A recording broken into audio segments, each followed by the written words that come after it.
നമസ്കാരം, സിറ്റി ന്യൂസിലേക്ക് സ്വാഗതം. ചക്കരക്കൽ ബസ് സ്റ്റാൻഡ് ജംഗ്ഷൻ നവീകരണ പ്രവൃത്തിയുടെ ഭാഗമായി ഭൂമി ഏറ്റെടുക്കുന്നതുമായി ബന്ധപ്പെട്ട് Kerala survey boundaries act section പ്രകാരമുള്ള വിജ്ഞാപനം ഇറങ്ങി. ഡിസംബർ 24-നാണ് ഗസറ്റ് വിജ്ഞാപനം പരസ്യപ്പെടുത്തിയിട്ടുള്ളത്. ഇതോടെ ഏറെക്കാലമായി കാത്തിരുന്ന ചക്കരക്കലിന്റെ വികസനം ഇനി വേഗത്തിലാകും. ടൗണും സമീപത്തെ റോഡുകളും വികസിപ്പിക്കുന്നതിന് നിലവിൽ സ്ഥലം ഏറ്റെടുക്കേണ്ടതുണ്ട്. സ്ഥലം ഏറ്റെടുക്കുന്നതിന് മുമ്പ് സർവേ പൂർത്തീകരിക്കണം. ഇരുവേരി വില്ലേജിൽ കണയന്നൂർ, മിടാവിലോട് എന്നിവയും അഞ്ചരക്കണ്ടിയിൽ മാമ്പദേശത്തെ ചില ഭാഗങ്ങൾ, കാഞ്ഞിരോട് ദേശത്തെ ചില ഭാഗങ്ങളും ചേർത്താണ് സർവേ നടത്തുന്നത്.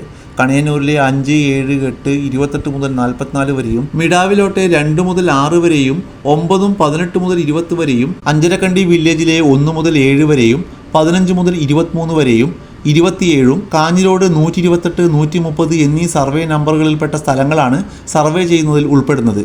സ്ഥലമേറ്റെടുക്കൽ ഉൾപ്പെടെ ടൗണും സമീപഭാഗങ്ങളും ആധുനിക രീതിയിൽ നവീകരിക്കുന്നതിന് 78 കോടി രൂപയുടെ പദ്ധതിയാണ് രൂപീകരിച്ചിട്ടുള്ളത്. ഇതനുസരിച്ച് മൗവഞ്ചേരി മുതൽ 4-ാം പീടിക ഡയാലിസിസ് സെന്റർ വരെ 18 മീറ്റർ വീതിയിലും, 3 പെരിയാർ റോഡിൽ ചക്കരക്കല്ല് ജംഗ്ഷൻ മുതൽ ബ്രോഡ്ബീൻ വരെയുള്ള ഭാഗം 13 മീറ്റർ വീതിയിലും, മുഴപ്പാല റോഡിൽ ചക്കരക്കല്ല് ജംഗ്ഷൻ മുതൽ BM ആശുപത്രി പരിസരം വരെ 18 മീറ്റർ വീതിയിലും റോഡുകൾ വികസിപ്പിക്കും. ഇതോടെ അഞ്ചരക്കണ്ടി, 3 പെരിയ, മുഴപ്പാല, കണ്ണൂർ ഭാഗങ്ങളിൽ നിന്നും റോഡ് സംഗമിക്കുന്ന ചക്കരക്കൽ ടൗണിന്റെ മുഖച്ഛായ മാറും. കിഫ്ബിയുടെ സഹകരണത്തോടെയാണ് വികസനം നടപ്പിലാക്കുക. നിലവിൽ റോഡിന് ചേർന്ന് നിൽക്കുന്ന കടകൾ മിക്കതും നീക്കേണ്ടി വരും. ടാക്സി സ്റ്റാൻഡിന്റെ മുൻഭാഗത്തെ പഴയ കടകളും മാറ്റേണ്ടി വരും. ടൗണിൽ ഗതാഗതക്കുരുക്ക് പതിവ് കാഴ്ചയാണ്. വീതി കുറഞ്ഞ റോഡുകൾ, കൃത്യമായ നടപ്പാതയില്ലാത്ത റോഡരികിലെ വാഹന പാർക്കിംഗ്, പ്രാഥമിക ആവശ്യങ്ങൾക്ക് ഇടമില്ലായ്മ തുടങ്ങി ഒട്ടനവധി പ്രയാസങ്ങൾക്ക് ഇതോടെ പരിഹാരമാകും.